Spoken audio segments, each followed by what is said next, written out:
ឆ្ងាយអើយឆ្ងាយដូចជើងមេឃគេទៅស្រុកផឹកស្រាដឹកស្រីខ្ញុំនៅថៃធ្វើការរងថ្ងៃខំប្រឹងទ្រុបដើម្បីកំរៃខានបានទៅព្រោះអត់មានប្រាមិត្តភ័ក្តិសួរកាលណាទៅផ្ទះអញអត់ប្រាទៅដោយបដិញ្ញាបើឡានឈ្នួលគេគឺថ្លៃម្លឹងងាខំសន្សំប្រាក់ទុកថាដល់ចូលឆ្នាំបានទៅលេងស្រុកដល់ចូលឆ្នាំខអត់បានទៅព្រោះប្រាក់សន្សំទុកយកចាយអស់រងទុនក៏វាមិនសល់រងចាយក៏វាមិនគ្រាន់ក្របពីឃ្លានក៏យើងក៏ថ្លៃប្រមិញឡើងថ្លៃជាងមាសទឹកដប់ឆ្ងាយអើយឆ្ងាយដូចជាជើងមេបិទភ្នែកដេកឃើញគេដឹងស្រីចិនញោមនៅអាឡ័យថាបានដឹកស្រីពី3ម៉ូតូ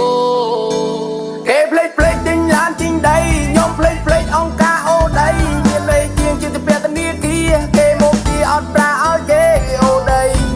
ជីវិតមួយនេះពិតជាងាយញ៉ៃទំនិញក៏ថ្លៃកម្រៃក៏បានថោកស្នេហ៍អើយស្នេហ៍ដូចជើងមេឃបិទភ្នែកដេកក៏មិនឃើញស្រីថាបាននៅពេលថ្ងៃថ្លៃ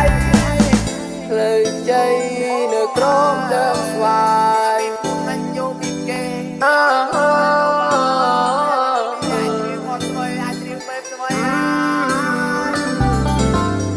ឆ្ងាយអើយឆ្ងាយដូចជើងមេឃគេទៅស្រុកផឹកស្រាដឹកស្រីខ្ញុំនៅថៃធ្វើការរងថ្ងៃខំប្រឹងទ្រុបដើម្បីកំរៃខានបានទៅព្រោះអត់មានប្រាមិត្តភ័ក្តិសួរកាលណាទៅផ្ទះអញអត់ប្រាទៅដោយបដិញ្ញាបើឡានឈ្នួលគេគឺថ្លៃម្លឹងងា